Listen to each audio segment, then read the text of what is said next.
All right, guys, tonight we're taking a look at this Raptor tactical zip-on panel. I believe it's a variant of the Scavenger line. They've got two posted right now. One is a full pack and one is like the light model. I think this is a closer representation of the light model because it's zip-on only, so it's not a standalone assault pack. At least it doesn't appear to be. I did get this used, so maybe some components got misplaced as it went through its life. It's kind of expensive when you look at the website, and it doesn't make a ton of sense. But as we go through this, like there's a ton of construction and kind of intricate details in this thing. It's got a lot of hidden features, and it's pretty wild. Unfortunately, this one's broken because it's as used as it is. But don't hold that against Raptor. I don't know. I wish it wasn't broken because it's pretty cool. So let's get it on the table and take a look at it. All right, so before we go too far into this thing, I want to make it clear up front.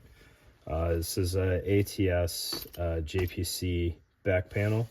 Notice that the JPC female portion of the zippers, both sides ride on the back panel itself and not on the plate carrier, which means that you're not going to have a zipper pull organic to the plate carrier on a JPC. So the zippers on the Raptor Tactical match as far as sizing goes, kind of. They are longer than the Cry panel requires. However, they're alternate. So one zipper adapter has a male end and one has a female end. So without some work behind it, you're not going to be able to throw this onto a Cry carrier.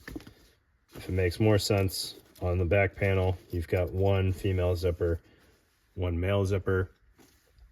So unless you have some goofy like double female zipper adapter, it's not going to work. All right, that's not a problem. They have their own zipper adapters that molly on, so no real issues there. But if you're using something that does have zippers already, you're going to be duplicating effort. All right, that said, let's take a look at this thing. So I said in the intro that I thought this was the LTE, and I was immediately proven wrong. I got lost in the sauce on these straps, and this is absolutely set up to have straps on it as well. So you've got G-hooks coming off the top on some webbing, and then you've got male side release buckles coming off the bottom corners.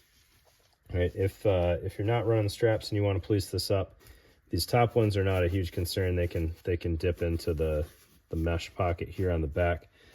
These side straps, you're going to have to police up the strap, and it's just going to be kind of tucked up against the corner here. It doesn't have anywhere to really store it.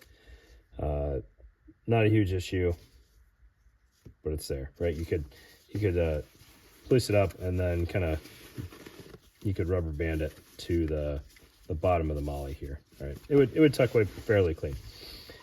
Okay, so looking at all the features on here, and there's a lot of them, and I'm for sure going to miss some of them. So up against the plate carrier side, there is a large mesh pocket. I did say this is very salty, so things that did have some stretch to them before, maybe not as much. And like I said in the intro, it is broken.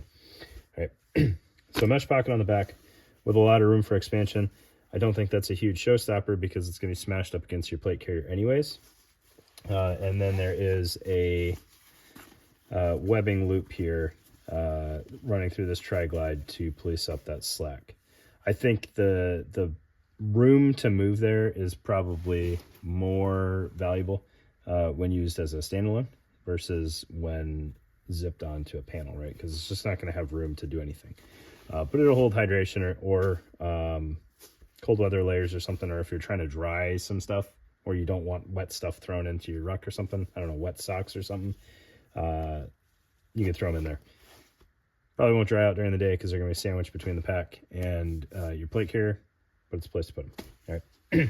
Signal panels, other flat items, sure, whatever you want. All right. Coming off that top strap, there is also a G-hook, which engages with the kind of front face at the top, running across the top of the pack there. and that is to provide support for when you have this top tool pocket open. All right, so this is a sleeve that runs down through the pack and has an extension that drops out the bottom, much like the Cry packs or Cry zip-on panels. All right, one caveat as I go through here. Obviously, it is salty and it has wear on it, but I'm noticing the abundance of zippers on here. Some of the zippers have kind of too much travel on them, and it becomes an issue. So a lot of these, as they go around like these super built-up corners, if you're being a little overzealous, unzipping it, you can get it over there pretty easy, but then trying to get it back around the corner becomes a little bit of a struggle, right? That one's not too bad, but there was another one on here. It was getting rough, right? Then you've got your kind of top flap here, which has a zippered pocket of its own. Right, that's just going to be a flat panel that gives you, a little bit more kind of admin-y storage. Notepads, folded up map, signal panel, something like that will fit in there pretty easily. And that is the only zipper on here that is a single zipper. On top of that, you've got some laser cut pals webbing. You've got a little bit of Velcro for identification patches or something. And then I don't know how well it's going to show up, but you've got this kind of, you've got elastic webbing in there, which I believe is so that you can run a chem light in there. And then they just kind of hold it with some tension inside. And then you've got a couple of slits there for light to exit out. Right. I can't think of any other reason for that setup, so I'm going to go with it as it being for chem light. Two buckles hanging off of the corners there, which correspond with the buckles that wrap around the bottom to help kind of police everything up and act as a compression strap as needed. Right. Getting that flap kind of out of the way. This is what's broken. I can't get this zipper to reset. So again, don't hold that against Raptor. I don't know how old this thing is, but I just can't get it open quite enough for it to re-engage the teeth. Right. So you've got kind of this tri-zip design on the front face of this.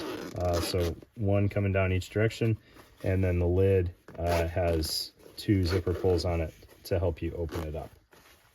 On what is the top of what ends up being kind of a half barrel shape on this pack, you do have two pass-throughs for cabling of any kind or hydration tubes. And then you've got kind of this pull tab thing here. I don't know that engages with anything else, but maybe if the zippers were fresh, it would allow you to kind of rip the top open. Right. The zippers on this are not fresh by any stretch, so saying that things wouldn't work smoothly when it was new, I can't do, but it's definitely binding up in its current state. All right.